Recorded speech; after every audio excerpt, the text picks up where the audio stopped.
Our opening hymn this weekend is Guide Me, O Thou Great Jehovah. If you've grown up in the church, you've heard this hymn tune many times and probably sung these words too many times as well. The words to this hymn were written in 1762 and it was sung to a different tune, and the tune that we sing it to today was written in 1907. It's such a popular hymn of the church that it's been used in modern royal weddings and funerals. The inspiration for this hymn comes from different parts of the Bible, but the main imagery conjured up is that of the book of Exodus. The book of Exodus shows struggling Hebrews in what the hymn describes as, quote, barren lands, whom God finally provides a path for, and also providing for them another, quote, bread of heaven. Listen to the words of the first verse. Guide me, O thou great Jehovah.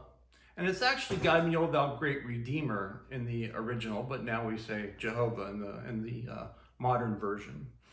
Pilgrim through this barren land, I am weak, but thou art mighty. Hold me with thy powerful hand. Bread of heaven, bread of heaven. Feed me till I want no more. Feed me till I want no more.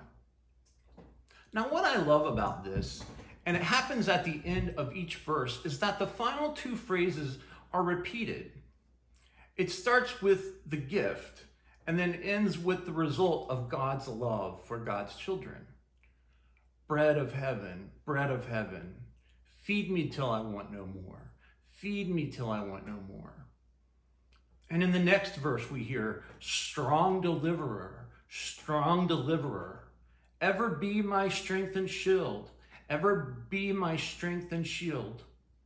In reading over the lyrics of this hymn, it reminded me of something I once heard, and that is that we can never outlove or outgive God. So have you ever felt like you've reached a point too low, or sinned a bit too much, or needed more in your heart than you thought possible? Just know that God will always give you more love, more forgiveness, and more redemption than you could ever ask for. As a matter of fact, it's already there. Over the past few weeks, I've been playing arrangements I've written of things, and this week is no exception. This is one I wrote of Guide Me, O Thou Great Jehovah, a very long time ago. It was buried so deep in the computer, I thought I'd lost it. However, here's my arrangement of that, and I hope you enjoy it.